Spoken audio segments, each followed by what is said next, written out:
पाठ को राज्य लोक सेवा आयोग के द्वारा जो निर्धारित परीक्षाएं होती हैं उसमें मुख्य परीक्षा में अर्थात जीएस पेपर के अंतर्गत लोक प्रशासन विषय को भी आपके समक्ष आपके पाठ्यक्रम में जोड़ दिया जाता है और उसमें कई शीर्षक आपके लिए अपेक्षित किए जाते हैं जिससे जुड़े हुए कुछ प्रश्न बहुविकल्पी प्रश्न के रूप में हो या फिर शॉर्ट नोट्स के रूप में हो परीक्षा में पूछे जाते हैं। तो उसी राज्य प्रशासन शीर्षक के अंतर्गत एक पदधारक व्यक्ति का या एक पद का अध्ययन आपसे वांछित किया जाता है, विशेषकर जेपीएससी के संदर्भ में। इसमें मुख्य सचिव अर्थात चीफ सेक्रेटरी का अध्ययन आपसे अपेक्षित किया गया है।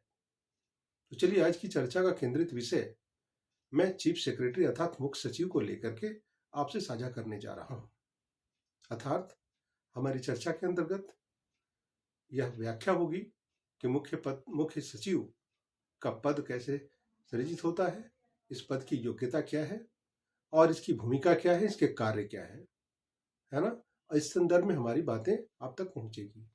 तो चलिए शुरू करते हैं मुख्य सचिव के बारे में। तो राज्य प्रशासन में सचिवालय के सचिवों के पद सोपान में शीर्ष पद पर जो आसीन व्यक्ति होता है उसे मुख्य सचिव कहते हैं। अंग्रेजी में इसे चीफ सेक्रेटरी कहा जाता है, जो राज्य के तमाम सचिवों का प्रधान होता है। अर्थात राज्य के जो मंत्रिमंडल होते हैं उसमें जितने भी विभागीय सचिव होते हैं उन सभी विभागीय सचिव का वो शीर्ष पदाधिकारी होता है और उसके नियंत्रण अर्थात चीफ सेक्रेटरी का नियंत्रण सचिवालय के सभी विभागों पर होता है। और ये मुख्य सचिव जो पदधारक व्यक्ति होते हैं वो भारतीय प्रशासनिक सेवा अर्थात इंडियन एडमिनिस्ट्रेटिव सर्विस के वरिष्ठतम अर्थात सीनियर मोस्ट ऑफिसर होते हैं। वह सचिवालय के एक ऐसा किंगपिन होते हैं या फिर कहा जाए मुख्य स्तंभ होता है जो सभी विभागों को सभी स्तरों पर पर्याप्त परस्पर संयुक्त करके रखने का मादा रखते हैं। मुख्य सचिव राज्य के सामान्य प्रशासन विभाग का अध्यक्ष भी होते हैं, साथ साथ जिसके राजनीतिक अध्यक्ष स्वयं मुख्यमंत्री होता है और राज्य सरकार का कहा जाए तो मुख्य प्रवक्ता भी होते हैं। साथ साथ एक सबसे सर्वोच्च जनसंपर्क पदाधिकारी की हैसियत से भी उनकी सेवा होती है। यहाँ यह भी बताना जरूरी है कि भारत में सभी राज्यों में मुख्य सचिवों की स्थिति एक समान नहीं है। जैसे झारखंड की बात की जाए तो झारखंड में मुख्य सचिव जो है वो वरिष्ठतम सीनियर मोस्ट लोक सेवा सेवक होते हैं। इसी तरह से राजस्थान में भी है, तमिलनाडु में भी। थोड़ी सी राजस्थान की स्थिति थोड़ी सी भिन्न है। उत्तर प्रदेश के मुख्य सचिव राजस्व मंडल का सदस्यों में से कनिष्ठतम व्यक्ति होता है। इसी तरह पंजाब में मुख्य सचिव जो होते हैं वहां के वित्त विभाग का एक कनिष्ठतम व्यक्ति होते हैं या फिर कनिष्ठ व्यक्ति होते हैं। 1973 ईस्वी में मुख्य सचिव के पद का मानकीकरण कर दिया गया था और इस पद पर पाने वाला व्यक्ति भारत सरकार के सचिव के बराबर होता है, अर्थात उस श्रेणी का होता है और उसी के बराबर वेतन भी पाता है। यहां यह भी बताना जरूरी है कि मुख्य सचिव की नियुक्ति में वरिष्ठता अर्थात सीनियरिटी पर विचार महत्वपूर्ण तो होता ही है, लेकिन आवश्यकता इस बात की भी होती है कि उनकी सर्विस रिकॉर्ड अर्थात सेवा अभिलेख, उनके कार्य निष्पादन की क्षमता तथा मुख्यमंत्री से उन पर पूरी आस्था और निर्भरता को भी इनके चयन में एक प्रभावी भूमिका होती है। तो इससे संकेत मिलता है कि मुख्य सचिव के चयन में मुख्यमंत्री की पसंद काफी मायने रखते हैं। आगे कहना चाहिए कि मुख्य सचिव वरीयता में देखा जाए तो वरीयता सूची में जो भारतीय क्रम बनाया गया है प्रोटोकॉल का, उसमें 23वें स्थान पर पदाधिकारी होते हैं और वो राज्य सरकार के संपूर्ण प्रशासनिक कार्यकलाप को सुगम संचालन और दक्षता के लिए एक जिम्मेवार शख्सियत होते हैं। अब थोड़ी सी चर्चा इनके कार्यों के बारे में कर ली जाए, अर्थात चीफ सेक्रेटरी के कार्यों के बारे में कर ली जाए।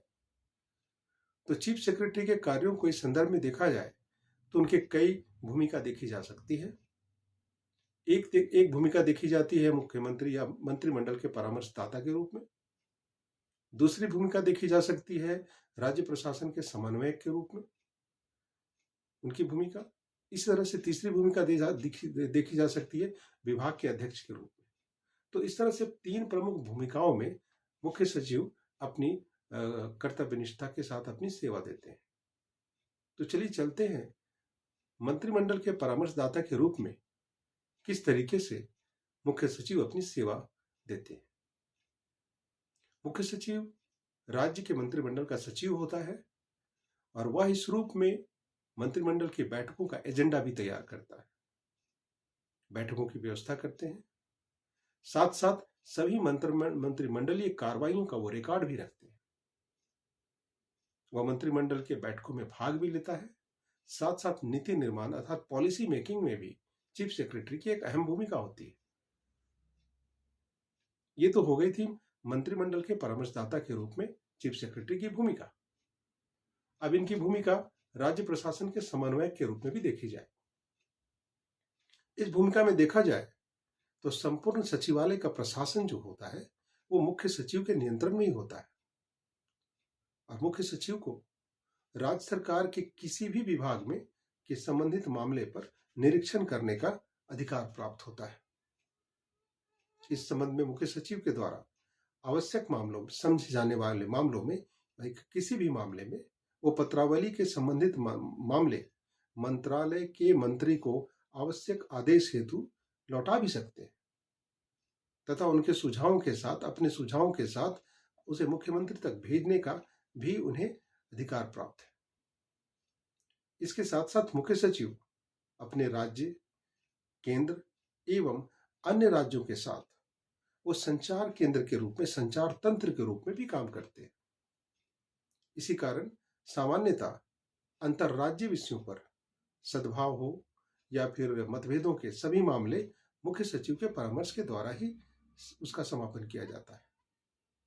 तो इस तरह से देखा जाए तो राज्य के प्रशासन के समन्वयक के रूप में चीफ सेक्रेटरी की भूमिका अत्यंत महत्वपूर्ण है। इतना ही नहीं, अब विभाग के अध्यक्ष के रूप में इनकी भूमिका को देखा जाए तो राज्य प्रशासन के अंतर्गत मुख्य सचिव कुछ विभागों का प्रभारी भी होते हैं। जैसे सामान्यतः देखा जाता है कि कार्मिक विभाग और प्रशासनिक सुधार विभाग, है ना। इतना ही नहीं, मंत्रिमंडलीय सचिवालय और योजना विभाग ये मुख्य सचिव के पास ही होते हैं। हालांकि ऐसा देखा जाता है कि अत्यधिक व्यस्तता होने के कारण कभी कभी इन विभागों के प्रशासनिक कार्यों का उत्तरदायित्व वो अपने उप सचिव या दूसरे विशेष सचिव पर अपने कार्यभार को साझा करते हैं, जो अंततः मुख्य सचिव के निर्देशन में ही काम करते हैं। तो कुल मिलाकर कहा जाए तो मुख्य सचिव की भूमिका एक तरह से पूरे प्रशासन का एक सबसे महत्वपूर्ण कड़ी है। इन कार्यों के अलावे यदि मुख्य सचिव के अन्य भूमिकाओं पर नजर दी जाए तो राज्यों में, जब राज्य में विशेषकर प्रेसिडेंट रूल लग जाता है अर्थात राष्ट्रपति शासन लग जाता है, तो ऐसी स्थिति में संपूर्ण प्रशासन का जो संचालन वो का पूरा दारोमदार मुख्य सचिव अर्थात चीफ सेक्रेटरी के ऊपर ही आ जाते हैं और मंत्रिमंडल की अनुपस्थिति में सारे निर्णय, महत्वपूर्ण निर्णय चीफ सेक्रेटरी अर्थात सीएस ही लेते।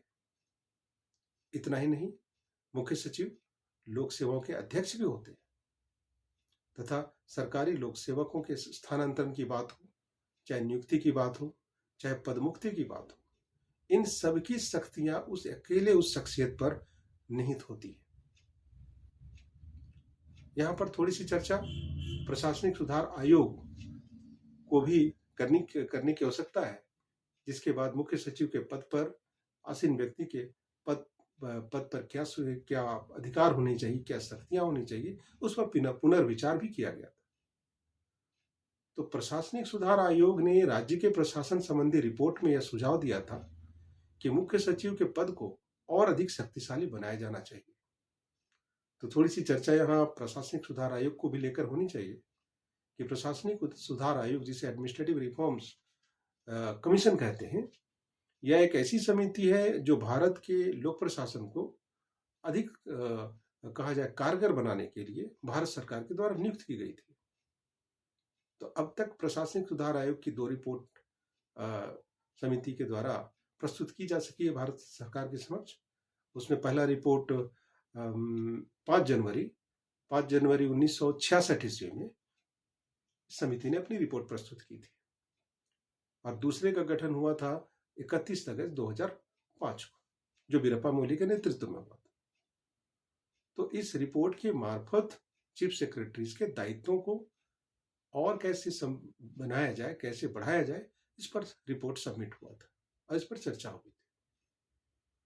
तो कहा जा सकता है कि मुख्य सचिव पद का पद चूंकि भारत सरकार के सचिव के समतुल्य होता है, इसलिए उनके वेतन, उनका भत्ता, उनकी सुविधाएं कमोबेश वही मिलती हैं जैसे भारत सरकार के सचिवों को मिलती है। तो मुख्य सचिव का पद कहा जा सकता है कि इसमें यही एक ऐसा पद है जिसमें अवधि प्रणाली से ये मुक्त होते हैं, तथा टेन्योर सिस्टम इनमें नहीं होता।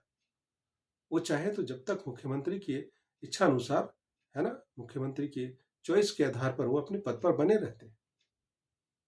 वैसे सामान्यतः अपने पद से सेवानिवृत्त होने के बाद वो यदि उनका कार्यकाल शेष रह जाता है तो वो पुनः वो केंद्र पर प्रतिनियुक्त कर दिए जाते हैं।